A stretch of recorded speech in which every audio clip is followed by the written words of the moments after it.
Hello, thank you for inviting me. And as you can see, I'm not a librarian, so how- okay. So what I will be speaking today is about open science in Greece. Um, my role is mainly to act in, thank you, to act in Europe as the CEO of Open Air. Open Air has around 50 members. So what I can say is that each country has a different flavor and a different approach to open science.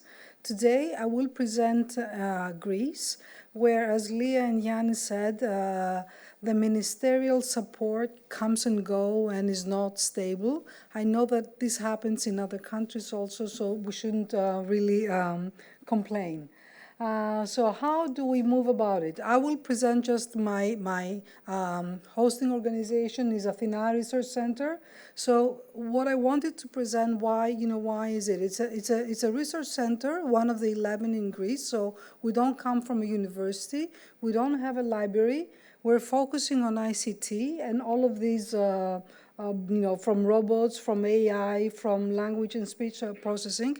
And so somebody could ask, how could I be involved?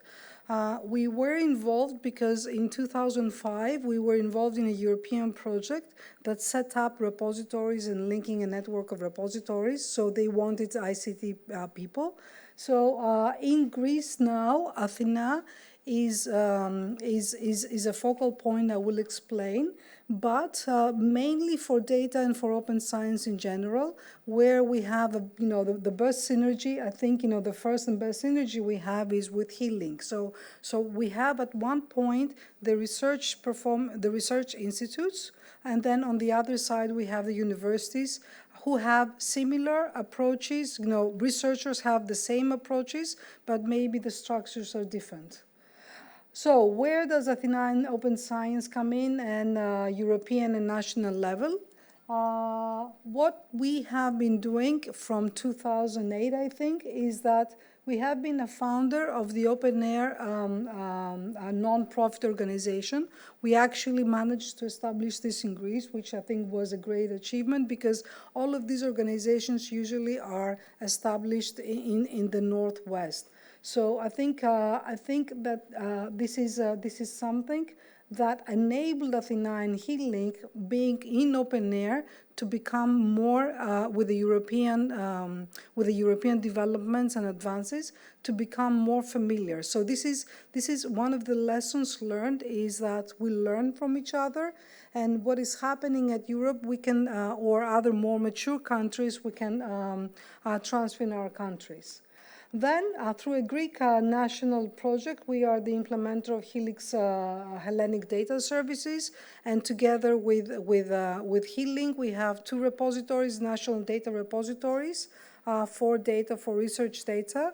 So we have set up all the technologies out there. One of the big challenges now is to fill them with content. So it's about content, it's about researchers being aware, it's about rectors being aware that this infrastructure exists. So we live in a country that things are happening, and happening from the bottom up, and the high levels of executive management may not be aware, and they are sometimes reinvesting in something new, but that's life.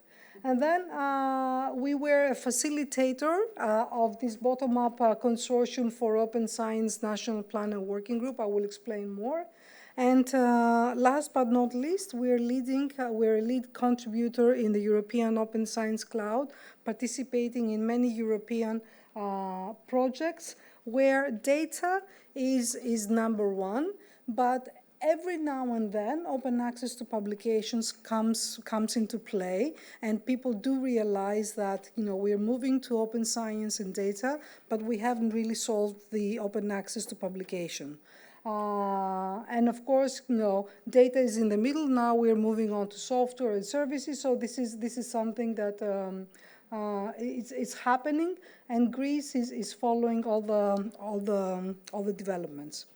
So what is the landscape and how we are working on it? I will not delve into open science and what it is, because we know that open science can mean many things to many people. So we are we consider that scholarly communication is the top layer of open science, but then you go into data, into how you're managing data, into how you're making data fair. Then we're talking now with the AI about the software, and this is something that librarians can come very nicely and say, okay, if we're talking about the scholarly communication, how can we curate these things and how can we link them together so that they can be more discoverable. So this is the mentality we're working on. So in Greece, the biggest challenge, and I think it's in other countries also, it's the stakeholders and actors. So we have that open science now is a game for many. It's not a game only for libraries. It's a game for data centers. It's a game for national libraries, for research libraries. It's a game for funders. We have research infrastructures. Of course, we have the industry and the SMEs. And what we are trying to do, we're trying to have the puzzle and, finding the niche for everyone, how to fit in this puzzle. And many times what we have is we have clashes. So we have organizations of different types, that they want to take over open science, so they want to take over policies or implementation. But at the end, there is room for all, and if we want to get it forward, everyone needs to work together. And this is one of the biggest challenges every country has, and the structures of every country, from the ministerial structures, from the university structures, they need to address that. And in many cases, what I find is that in the university structures is that we have the executive management doing stuff, or the library, but then somewhere we're forgetting the researchers.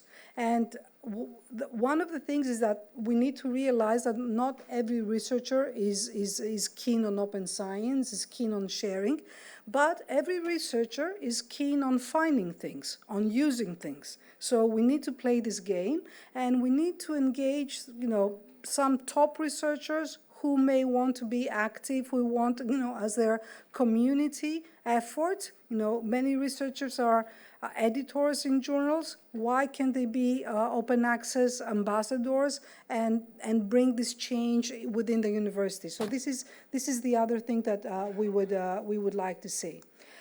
So going back to Greece now is that we have the stakeholders and actors. They are just spread, with the structures, governing structures. We have 3 ministries, and this is a challenge for us because we have the Science and Technology Secretariat, which is under the Ministry of Growth and Development or something like that, which they look over the science and research. But now, after the crisis, and this is happening in Europe also, the focus is on innovation. So everyone wants to have innovation, so they want to have very quick results, but they're forgetting basic science and research infrastructures and that. So it's a challenge for us how to remind them again and again and again about, don't let the basics go. Then we have the Ministry of Education, which is a broad ministry with it wasn't sports now. It was just so just education. And now I think they are kind of separating things because higher education needs more specific focus, and maybe we can anticipate some nice changes. But the education for them is a Ministry of Education. They somehow forget that research is happening at universities. So it's universities functioning, but research, it's nice to have, but we're not funding it. Or we are funding it, as a side. Then we have the digital transformation and governance or something like that. I don't know what is the exact name. So Greece, as almost every country, is going full speed into digital transformation. And that means is that we have an excellent ministry who are providing to the Greeks all this digital, we're starting to do everything by mobile. And they see their role also in building infrastructure for research. Now, the challenge here is, where do you put these layers? Where do you put, the layers of infrastructure that one of the ministry has to just build cloud systems, AI, PIDs or whatever, but that it lets the researcher or the research institutes know that they know about the research data, they know about the publications, take over. So this is it's a challenge and it's a process, as you know. But the key question here is, how much do we invest in this process, and when do we need to get out of it? Then, of course, you have the epistemic community who are not able to take to take advantage of what we offer, because at the end of the day, what do they care? They care about easy services. And if I hear again, Yanni, you said a template. As a researcher, I don't want a template. I want a button, a form to upload something and be done with it. I don't want a template in order to go to the repository manager. I don't want stuff. I need things. So if we're going to make it easy for them, okay, we are starting from the policies, but we need to focus on the infrastructure and the services. Now, collaboration. So in this complex thing, we have the ministries, Open Science in the European Open Science Cloud. This is their part. We have the libraries, probably with the University of, so now you have two different stories. So you have literature publications and data repositories, you have registries, which, the other ministries are kind of setting up the infrastructure, but they don't know the specifics. You have the academic network, where you have these hardware networks, computing and HPC cloud and computing, and they are part of open science, but they are the enabler, because now it's science, open science. It's not at the end, but we're doing open science at the beginning. So when we have to use an HPC or a cloud system, all of these, they need to be configured so at every point in time, they have the capability to share, to give the sharing for the researcher. We have the research infrastructures. Greece, I think, has like 20-something nodes of infrastructures, and this is something to be revisited, because how many can a country support? Where you have the operators of the infrastructures talking to the European colleagues, where they are setting up management mainly for data. And again, these people are forgetting publications. And then we have software. In Greece, we have the GFOS initiatives, which is by, what is the name here?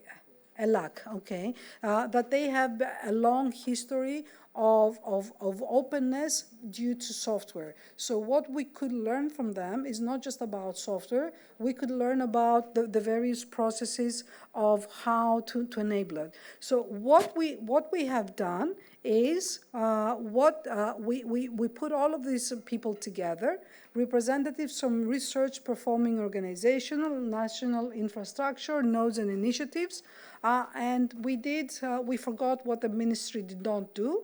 And we just set up a dialogue among people who were active in open science. And what we did after bringing this everyone together, just to show you a timeline, is we started in November 2018, and this was by this Helix national program. We had 200 more participants, 200 participants, where it was like more of awareness. Libraries were there present. Libraries are always present, I have to say. And they express intention for cooperation. So that was in 2018. And about 6 months afterwards, in a smaller meeting, we established a bottom-up open science task force. I have to say that one of the ministry has an official working group on open science. When the government changed, this, it still exists, but it's not functioning. And what I'm saying about Greece, it's happening all over Europe in many countries. Now everyone is starting to do that. So we're not in bad shape, at least because we have the people that are interested in taking this forward. And then in July 2020, this Open Science Task Force, we published a collective proposal for a national open science plan. So it's in Zenodo, it's very nice. It talks about open access to publications, to data, to software, research infrastructures, enabling with Europe. So we have all of it there, and the reason why it's a really nice document, it's because it converges the various opinions of the various stakeholders, from research infrastructures to the computing people, to the open science, and to the researchers. And that was a process. I have to say, it's not that it did not include blood, sweat, and tears. It did, but at the end, everyone was happy with it. And now what we are in December 2020, so after that, the Ministry of Digital Transformation had a section on open science. So we added in the open consultation the Bible of Digital Transformation. So this is a Bible of digital transformation for everything that is digital in Greece. So they had open science in there. Not many references to the National Open Science Plan, or not exactly as we hoped. But things are changing, and I think now it includes everything. Now, what we are in the process is of signing an MOU between 14 organizations to take it forward, to take open science forward. Still, the ministries observe. They like what we're doing, but it's a process to get them on board. And I have to say about Elidec, which is one of our funders, because I've spoken to them, is that they are a very young funder and they have other priorities, but open science is now in their agenda. So let's be patient.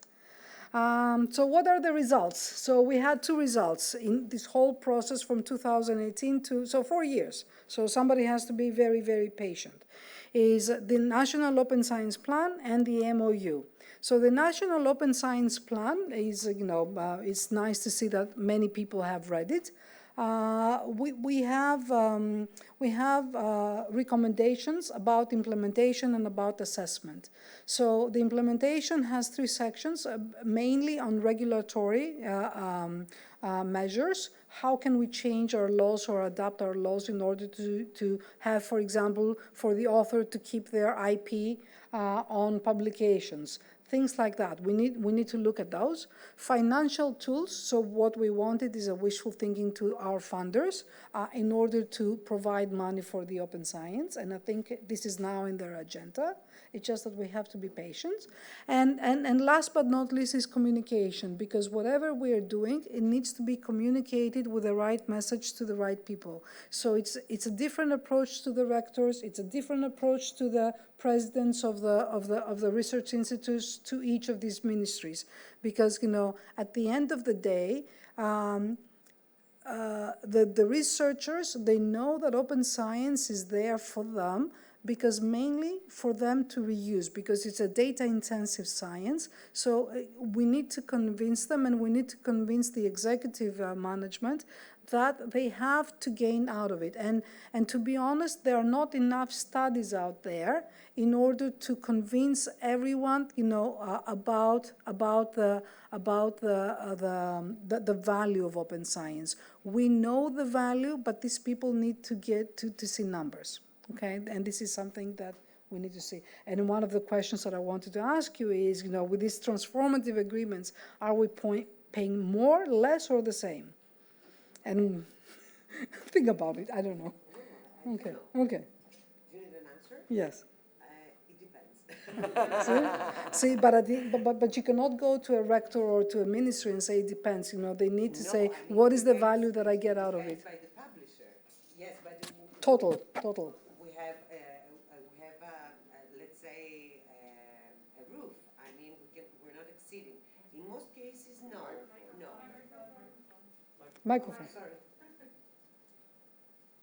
Sorry, I'm just saying that it depends on the publisher, and we have set up, let's say, a roof for the increase, and if we cannot comply with this, we're not moving to a transformative agreement. So the maximum is what we have been paying in subscription, and we're not exceeding. Yes. Okay, so this is a good argument. So and then the assessment is very important, because what we are doing. Did I do something? Am I finished? One more slide I think I have.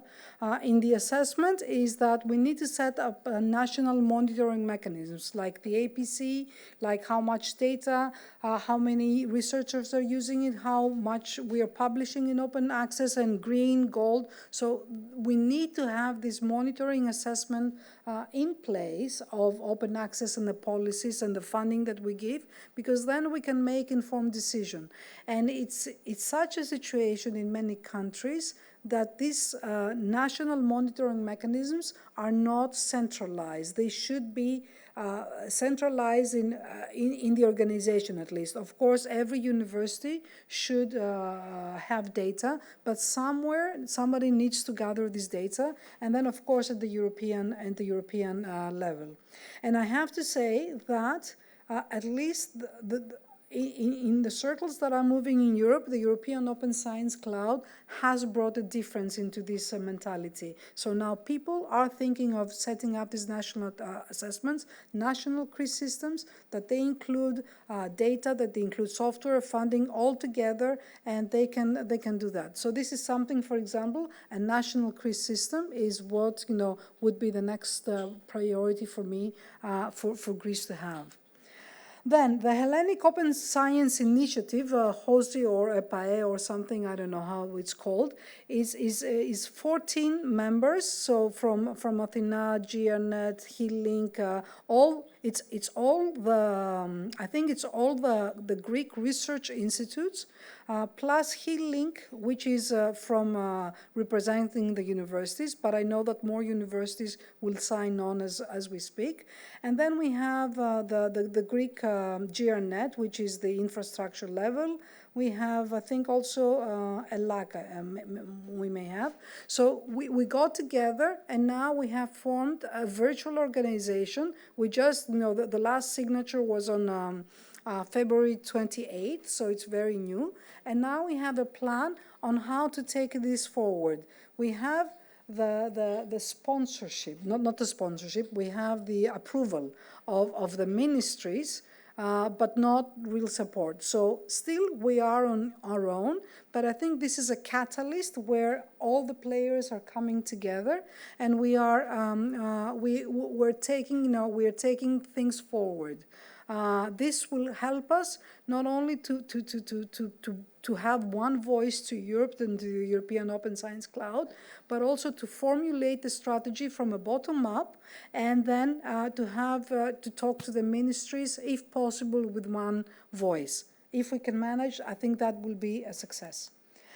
So the conclusions. So I said this is the start, because at the end of the day, it's about infrastructure, policies, and skills. I did not say anything about skills, but this is one of the most important things that we need to think about. So what we are moving forward is how to align our different views, how to define roles and responsibilities, because many of these organizations that I said belong to different ministries, they under different auspices. So how can each organization can have a self-adoption of the National Open Science Plan? I think this is what Lias or somebody said about the rectors, that they have an open science committee, which is very good. So how can we upskill researchers, including curricula, things about open science? It's not just digital science and data science, but it's also about open science. And how can we have in the universities and research centers people that are going to be helping these researchers, so we don't burden them. 1 or 2 people per department, for example. This is what is happening in Europe. And then, of course, how can we speed up infrastructure? Because I have to say that we have infrastructure in Greece, but what is happening is that this infrastructure has been set up, through previous funding, not continuous or constant funding. So this infrastructure is not updated. And infrastructure is, is technology. And unless we have not just to upgrade it, but to enhance it, because researchers are learning, new ways. So how can we do that? And this requires a lot of money. So this is what I wanted to say, and any questions you can